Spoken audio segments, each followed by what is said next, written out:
Bienvenidos a NTD en español. Soy Mayra Jaime y vayamos directo a la información. Biden trata de ayudar a los demócratas a mantener sus escaños mientras los candidatos hacen su último esfuerzo antes de las elecciones de mitad de mandato. En un mitin en Iowa, el expresidente Trump animó a la multitud e insinuó una posible candidatura para 2024. Buscando frenar una posible ola roja, un mitin en Nueva York reunió a Kamala Harris, Hillary Clinton y a otros demócratas de alto perfil para apoyar a la gobernadora Hochul. Según científicos, es inminente la erupción del volcán más grande de Hawái y se alerta a la población a prepararse.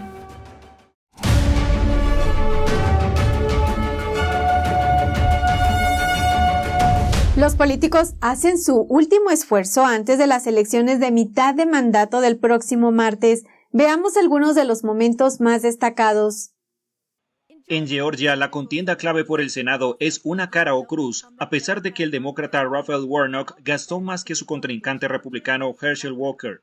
Hasta el 19 de octubre, Warnock recaudó más de $120 millones, mientras que Walker recaudó casi 38 millones. A pesar de recaudar mucho más, las cifras de Warnock aún están por debajo del 50%. Algunas encuestas de última hora muestran incluso una estrecha ventaja para Walker, que se presenta por primera vez, pero la mayoría de los analistas políticos dicen que la contienda es una cara o cruz. El presidente Biden inició el jueves su gira de campaña de 3 días, visitó Nuevo México y California. Todo el mundo habla de un referéndum. No es un referéndum, es una elección entre dos versiones fundamentalmente diferentes de Estados Unidos. Históricamente, el partido del presidente pierde escaños en las elecciones de medio término. Biden ahora juega a la defensiva, intenta conservar los escaños que ya tiene su partido, centrando su ayuda a demócratas que tienen elecciones competitivas en áreas que ganaron fácilmente en 2020. Se dirigirá a Chicago el viernes por la noche y visitará Pensilvania el sábado para hacer campaña con el expresidente Barack Obama. En Texas, el gobernador republicano Greg Abbott se centró en la inmigración el jueves. Promovió su estrategia de enviar a los inmigrantes que cruzan la frontera ilegalmente a bastiones demócratas o dejarlos en la casa de la vicepresidenta Kamala Harris. Kamala Harris empezó a hablar de que, escuchen, la frontera es realmente segura. Demostró que no saben nada de lo que está pasando. Así que sentí la obligación de participar en el proceso de enseñanza. Abbott también mencionó que espera que los republicanos recuperen la Cámara de Representantes en estas elecciones. En Florida, el gobernador republicano Ron DeSantis mencionó la visita de campaña del presidente Biden al estado. DeSantis bromeó con que Biden lo ayudó en su campaña y no a su rival demócrata Charlie Crist. Dije, ¿tengo que declarar eso como contribución en especie a mi campaña? ¿Me dices que vino aquí a recordarle a los floridianos que los demócratas de este estado votan con él el 100% de las veces? De acuerdo, adelante, haz eso. De hecho, le ofrecí que pase el resto de la campaña en Florida. Biden calificó el martes a DeSantis como la encarnación de Donald Trump. Es su comentario más agudo hasta ahora contra el gobernador de Florida. En Iowa, el expresidente Trump habló por tercera vez de su posible candidatura a 2024. Él estaba ahí para conseguir apoyo para los candidatos del Partido Republicano, como la gobernadora Kim Reynolds y el senador Chuck Grassley, entre otros. Aquí tenemos lo que tenía que decir. In order to make our country successful and safe and glorious, I will very, very, very probably do it again, okay? Very, very, very probably. Very, very, very probably. Oh, that's nice. Well, get ready. That's all I'm telling you. Very soon. Get ready. Get ready. Es la tercera vez que Trump insinúa una nueva candidatura a la presidencia. Aunque todavía no lo declara oficialmente, gente cercana al expresidente dice que podría ocurrir después de las elecciones de mitad de periodo. Trump está en el último tramo de su campaña para impulsar el apoyo a los candidatos republicanos. El sábado irá a Pensilvania y el domingo a Florida. Su última parada es Ohio el lunes, en la víspera de las elecciones. Pasando a Nueva York, la gobernadora Kathy Hochul celebró ayer un mitin de campaña. Entre los ponentes estaban la vicepresidenta Kamala Harris y la exsecretaria de Estado Hillary Clinton. Se centraron en temas como el derecho al voto, el aborto y el control de armas. Tenemos más información. En 5 días, ¿vamos a conseguirlo? Líderes demócratas de alto perfil salieron a apoyar a Hochul en un esfuerzo por frenar una posible ola roja en Nueva York. Entre los ponentes se encontraban el líder de la mayoría del Senado, Chuck Schumer, y la fiscal general de Nueva York, Letitia James, entre otros. Hochul instó a la gente a no ser complaciente y a salir a votar. La gente siente que no necesita votar porque otro lo hará, no importa. Eso es lo que pasa cuando se produce la complacencia. La ex vicegobernadora asumió el cargo el año pasado después que renunciara el exgobernador Andrew Cuomo para evitar un probable juicio político.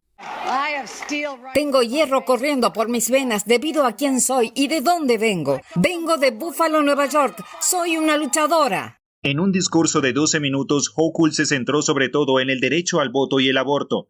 Omitió casi por completo una de las principales preocupaciones de los neoyorquinos, la delincuencia violenta. Hochul se declaró a sí misma subestimada en la contienda. Lee Zeldin, su contrincante republicano, ganó en las últimas encuestas de cara a las elecciones. Su enfoque principal ha sido el crimen. Zeldin dijo que cree que debería declararse una emergencia criminal en el estado y está dispuesto a trabajar con los demócratas para resolver el problema. Quiero poder escribir una historia en 2023 sobre lo bien que el gobernador Zeldin trabajó con el alcalde Adams para salvar la ciudad.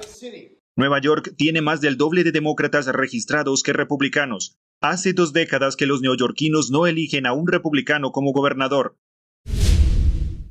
El representante Lee Zeldin llegó en un helicóptero a un pueblo rural cerca de Albany para hacer campaña. Habló ante una gran multitud junto a la congresista Elise Stefanik y la candidata a vicegobernadora Alison Esposito. Veamos los detalles. La mayoría silenciosa está despierta y vamos a recuperar nuestro estado. Alison Esposito, ex subinspectora de la policía de Nueva York, es candidata a vicegobernadora. Destacó la importancia de las elecciones del 8 de noviembre y dijo que la libertad, la seguridad, la educación y la autodeterminación están en juego en la votación. Esta no es una ola roja, señoras y señores. Esto es una ola de sentido común. Esta es una ola roja, blanca y azul. Esto es republicanos, demócratas e independientes y gente que nunca votó antes poniéndose de pie y diciendo basta. Al mismo tiempo, un caso reciente provocó reacciones. Un hombre llamado Adam Benefield fue detenido por dar una fuerte golpiza a su esposa Kira y quedó grabado en video. Solo se le acusó de delitos menores y pronto quedó en libertad gracias a la llamada Reforma de la Fianza de Nueva York, que permite la liberación sin el pago de una fianza. Se alega que luego mató de un disparo a su esposa delante de sus hijos, menos de 24 horas después de salir en libertad. Y Kathy Hochul aceptó y es la líder del Partido Demócrata que financia la policía, el Partido Demócrata de la fallida reforma de la fianza. En Nueva York apoyamos a la policía. Stefanik pasó a hablar del derecho a las armas. Dijo que los neoyorquinos sufrieron ataques a sus derechos de la segunda enmienda por parte de Hochul en Albany y del gobierno demócrata de Partido Único en Washington. En junio de este año, la Corte Suprema anuló una ley de Nueva York que exigía demostrar una necesidad especial para obtener un permiso para llevar un arma oculta en público. Hochul criticó el fallo de la Corte en agosto mientras anunciaba una nueva legislación de control de armas que luego fue desafiada en la Corte. Decidieron despojar de sus derechos a una gobernadora para proteger a sus ciudadanos de la violencia armada. El representante Lee Zeldin subió luego al escenario. Habló de los altos impuestos y los problemas de seguridad y del costo de vida, al mencionar que Nueva York es líder en el país en cuanto a emigración. Luego mencionó el plan, asegurar nuestras calles de su campaña. Tenemos un plan, pero lo que nos falta ahora es un gobernador que tenga el valor de hacer lo correcto, de respaldar a nuestros hombres y mujeres del orden público, que se asegure de despedir a los fiscales de distrito rebeldes que se niegan a hacer cumplir la ley. En una señal de lo reñida que se volvió la contienda, los demócratas Hillary Clinton y Kamala Harris hicieron campaña en apoyo de Hochul en Manhattan. Su mensaje fue: elijan a Hochul para un mandato completo o pongan en peligro su derecho al aborto. Ahora vamos a un breve corte y regresando le tendremos información sobre algunos funcionarios que tendrían que testificar en una demanda a pesar de que Biden intentara impedirlo. Regresamos.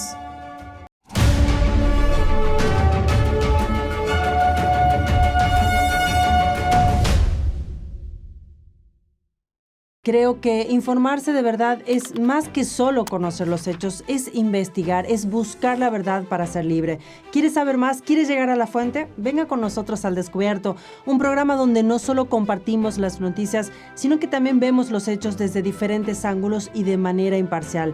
Suscríbase gratuitamente a nuestro canal Al Descubierto y usted podrá tomar una decisión informada. Lo esperamos de lunes a viernes en YouTube y en Epoch TV, 19:30 hora del este. Los expertos dicen que lo que pasa en China termina pasando en el resto del mundo. Pero ¿qué pasa en China realmente? Pocos se animan a contarlo. Censura y ocultamiento, persecución de creencias, vigilancia extrema y crédito social. Mírelo antes en China en Foco y entérese de primera mano de noticias que le gustaría saber antes que nadie. Mírenos en YouTube y en Epoch TV del Epoch Times en español, de lunes a viernes a las 7 de la tarde, hora del este.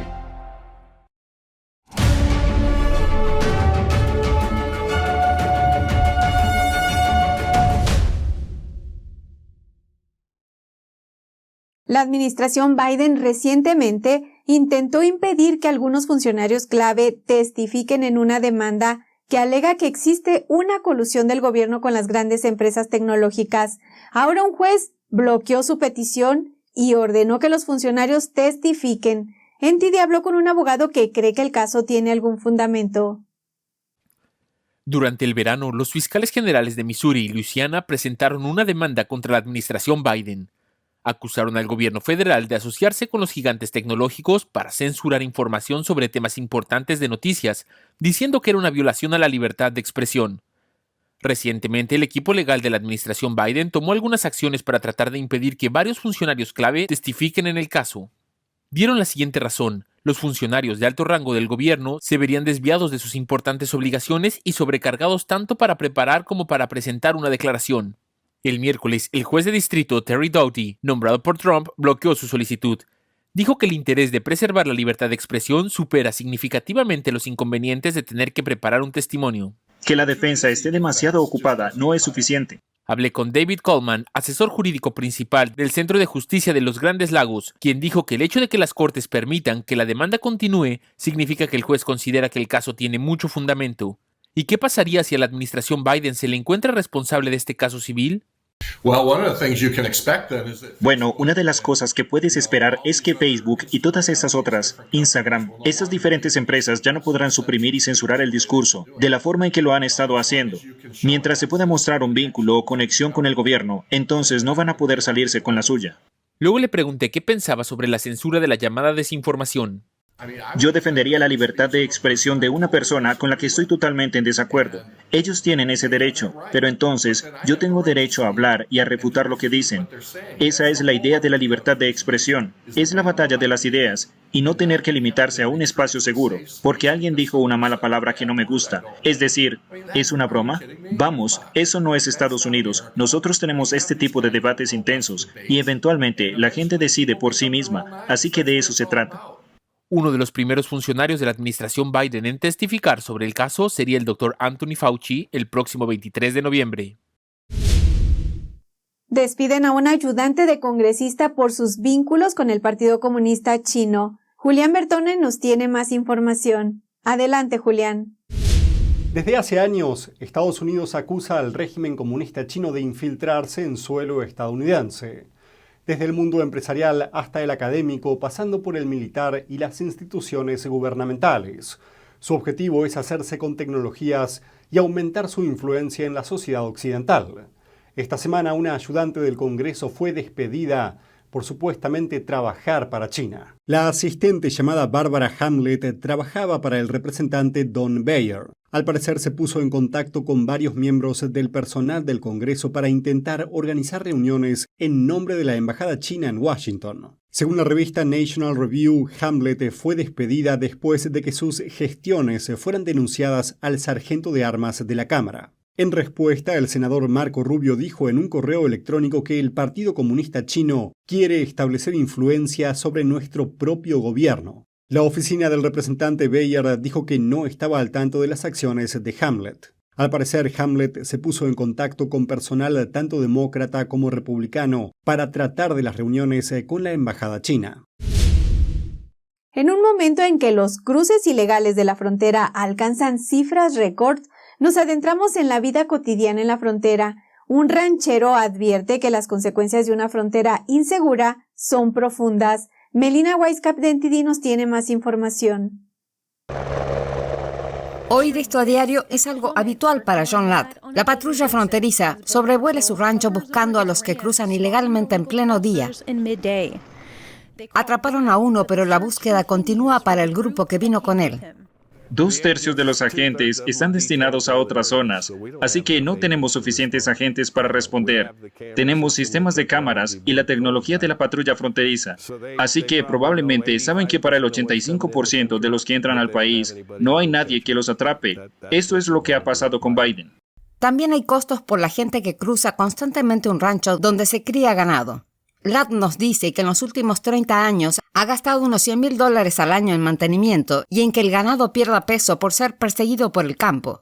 Ropa de camuflaje abandonada por desconocidos que han cruzado ilegalmente la frontera y entraron a Estados Unidos. Restos como estos son hallazgos habituales para Ladd, un ranchero cuya familia es dueña de estas tierras en la frontera desde hace 127 años. Esto es lo que ellos tienen que comprar para ser traficados por la frontera. Y cuando llegan aquí lo tiran. Este garage, construido en los años 30, lo ha tenido que desmantelar porque continuamente encuentra inmigrantes ilegales pasando aquí la noche. Nos muestra otro almacén donde los inmigrantes ilegales vienen a esconderse. El ex agente de la patrulla fronteriza que vive en la casa de al lado ha respondido a emergencias médicas. Señor, vamos a parar. Párense bien. Cold water in the car. Para acá, todo bien. Golpes de calor como este son muy comunes, ocurren unas cuantas veces al mes y se encuentran cadáveres de vez en cuando. Ladd dice que alrededor de 16 personas han muerto en su rancho tratando de hacer la travesía. Al mismo tiempo, la inmigración ilegal es vista por algunos como un gesto humanitario. El acuerdo humanitario es solo una táctica para hacer socialista a Estados Unidos, hacer a Estados Unidos más ignorante, o hacer de Estados Unidos un país del tercer mundo, ponerlos por todo el interior de Estados Unidos. Nueva York va a permitir que gente que no es ciudadana vote en elecciones locales. ¿Qué crees? Pronto será en las elecciones federales. Ladd nos dice que este es el factor que más le duele en el corazón, ver cómo cambia la esencia de América. Un orden mundial, una economía mundial, ¿es eso en definitiva? Lleva ocurriendo durante mucho tiempo. Ciertamente da miedo. Me da más miedo eso que los ilegales. Y de seguro también me dan más miedo las serpientes de cascabel que los inmigrantes ilegales.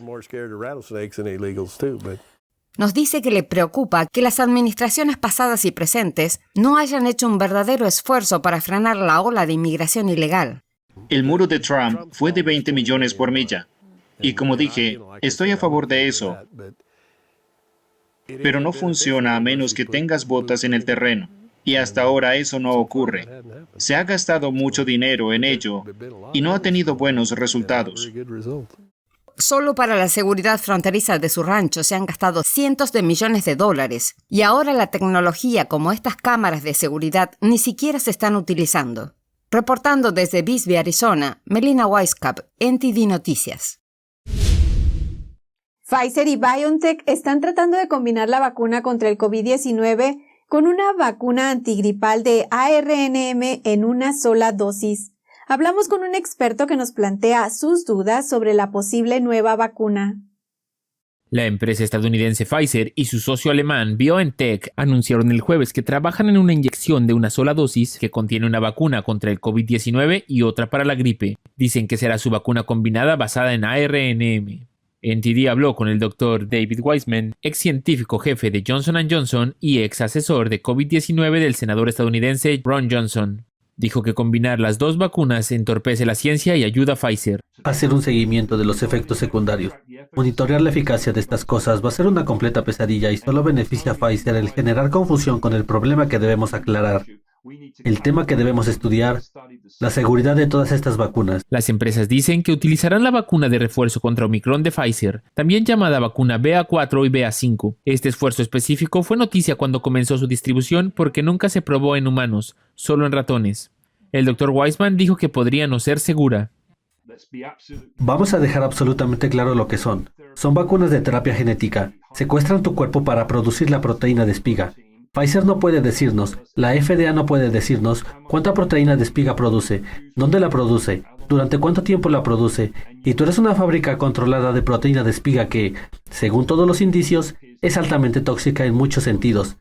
En este momento ni siquiera la entendemos bien y se le confunde con la vacuna de la gripe. Hace un mes, la Red de Acción por el Consentimiento Informado, o ICAN, obtuvo datos de los CDC sobre los efectos de las vacunas contra el COVID-19. La ICAN demandó a la agencia gubernamental 2 veces antes de conseguir finalmente los datos de la app BeSafe de los CDC.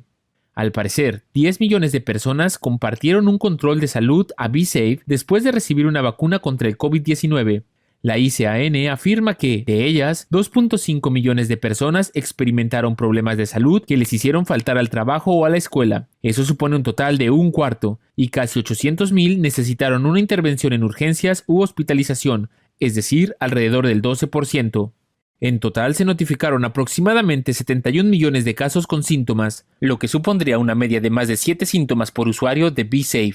Pfizer y BioNTech afirman que la combinación de las dos vacunas es una forma más eficaz de proteger a las personas de las dos enfermedades respiratorias. Nos pusimos en contacto con ellos para pedirles comentarios sobre los supuestos peligros, pero no recibimos respuesta antes de esta emisión. Ahora vamos a un breve corte, pero antes quiero recordarle que se suscriba a nuestro canal de NTD en español, active la campanita para recibir las notificaciones, suscríbase a The Epoch Times en español ingresando a es.theepochtimes.com, donde encontrará el mejor contenido en español y sin censura. Regresamos.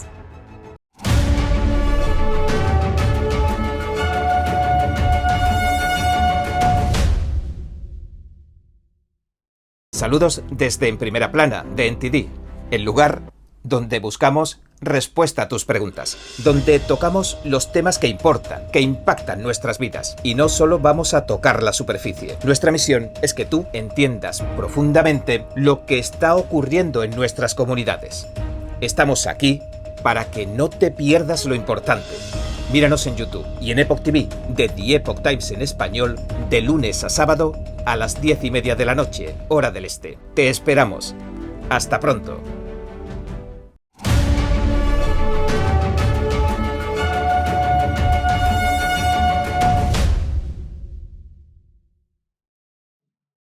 Antes de anunciarse los ganadores, los finalistas de la 6ª competencia internacional de piano de NTD actuaron en el concierto de las estrellas del futuro. Arlene Richards tiene la historia. La 6ª competencia internacional de piano de NTD llegó a su fin. Todos los ganadores lo celebraron participando en el concierto de las estrellas del futuro. Veamos lo más destacado. El miércoles, los competidores y los distinguidos invitados subieron al escenario para una última gran actuación en la gran final de la 6ª competencia internacional de piano de NTD. El primer premio fue para Antoni Barishevsky. Nacido en Kiev, Ucrania, Barishevsky empezó a tocar el piano a los 7 años. Actualmente Barishevsky es solista de la Filarmónica Nacional de Ucrania. Juicy Chang de China recibió el segundo premio. Y el premio del tercer puesto fue para Evangelia Zelizona Kukua de Rusia. Algunos competidores compartieron unas palabras finales sobre sus experiencias en este concurso. Tuve una experiencia maravillosa tocando en esta sede. Disfruté mucho del piano. Siempre es un gran placer para nosotros, los pianistas, tocar en un buen piano que nos ayude a producir todo lo que deseamos.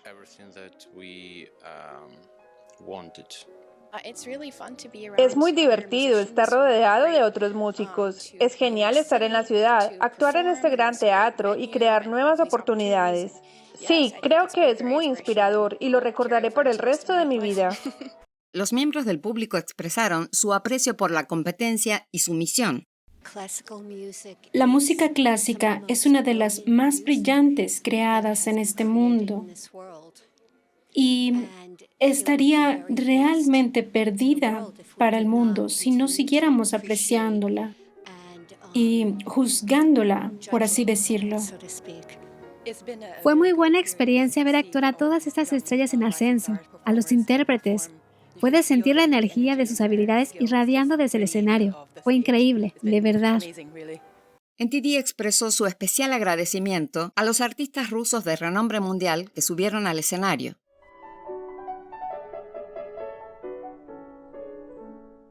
La competencia de este año fue muy especial para todos nosotros en NTD y esperamos que la haya disfrutado tanto como nosotros disfrutamos compartiéndola con usted. Arlene Richards, NTD Noticias, Nueva York. El volcán más activo del mundo y el más grande de Hawái podría entrar en erupción muy pronto, según los científicos. Se está comunicando a los residentes de la gran isla de Hawái que se preparen. Tenemos más detalles sobre este volcán. El Mauna Loa es uno de los 5 volcanes que conforman la gran isla de Hawái. No es el volcán más alto, pero es el más grande y constituye aproximadamente la mitad de la masa terrestre de la isla. Se encuentra al norte del volcán Kilauea, que actualmente está en erupción. El Kilauea es famoso por su última erupción de septiembre de 2021 que destruyó cientos de hogares. Hay muchas similitudes en los patrones que estamos viendo en el volcán ahora con los patrones de la erupción de 1984 y antes de la erupción de 1975. Y eso es un número creciente de terremotos por debajo de la cumbre del volcán. Hay indicios de deformación o hinchazón del volcán a medida que el sistema magmático poco profundo recibe la entrada de un nuevo magma. Las erupciones del volcán Mauna Loa difieren de las del Kilauea en parte porque es más alto, lo que permite que la lava se precipite por sus laderas más empinadas más rápidamente que la del Kilauea. Su enorme tamaño le permite almacenar más magma, lo que provoca mayores flujos de lava en una erupción. Sin embargo, los volcanes hawaianos como el Mauna Loa no suelen tener erupciones explosivas, como la erupción de 1980 del Monte Santa Elena en el estado de Washington. Así que los volcanes de Hawái producen estos volcanes muy grandes y anchos que se llaman volcanes en escudo. Y eso se debe a que la composición del magma que entra en erupción allí es muy fluida. Erupcionan magmas más fluidos, más calientes y más secos que en Alaska o en el Monte Santa Elena, donde los magmas tienen una composición diferente. Los científicos utilizan inclinómetros para rastrear los cambios de la inclinación del terreno a largo plazo. Una cámara térmica de la cumbre del Mauna Loa detecta la presencia de calor. Un cambio rápido en la inclinación y la temperatura puede indicar cuándo se producirá una erupción. El gobierno del presidente salvadoreño Nayib Bukele ordenó borrar todo rastro de pandilleros, incluso sus tumbas como parte de su guerra contra las pandillas. El viceministro de Justicia salvadoreño Osiris Luna dio a conocer el martes que el gobierno inició la destrucción de tumbas de presuntos pandilleros y grafitis con imágenes o símbolos relacionados a dichos grupos delictivos. No se puede ver ningún solo grafiti alusivo a Mara o pandilla en ninguna comunidad, en ninguna colonia, en ningún barrio, en ningún lugar de este país. Luna justificó la medida diciendo que los terroristas honraban y colocaban flores a sus integrantes en los cementerios y textualmente citó: "Ningún terrorista merece ningún reconocimiento. La destrucción de los sepulcros ocurrió un día antes de la celebración de los Santos Difuntos, fecha en que los salvadoreños acuden a los cementerios para rendir homenaje a sus familiares fallecidos". Según Osiris, la destrucción de estos sepulcros forma parte de la estrategia de seguridad del gobierno salvadoreño llamada Guerra contra las Pandillas. Hasta ahora, más de 56,000 pandilleros fueron capturados en lo que va del régimen de excepción decretado en marzo. Organismos internacionales cuestionan el régimen de excepción porque permite que se suspendan libertades individuales como la de expresión, asociación y defensa. Amnistía Internacional denuncia que las autoridades salvadoreñas han perpetrado graves violaciones de derechos humanos bajo esa política, entre ellas malos tratos y limitación de alimentos a los detenidos, ataques contra personas defensoras de derechos humanos y funcionarios judiciales, así como presuntas muertes bajo custodia. Esto es todo por hoy, gracias por acompañarnos. Los esperamos en nuestra próxima emisión a las 10 de la noche, hora del este, por la plataforma gratuita epochtv.com/ES. Que tengan una excelente tarde.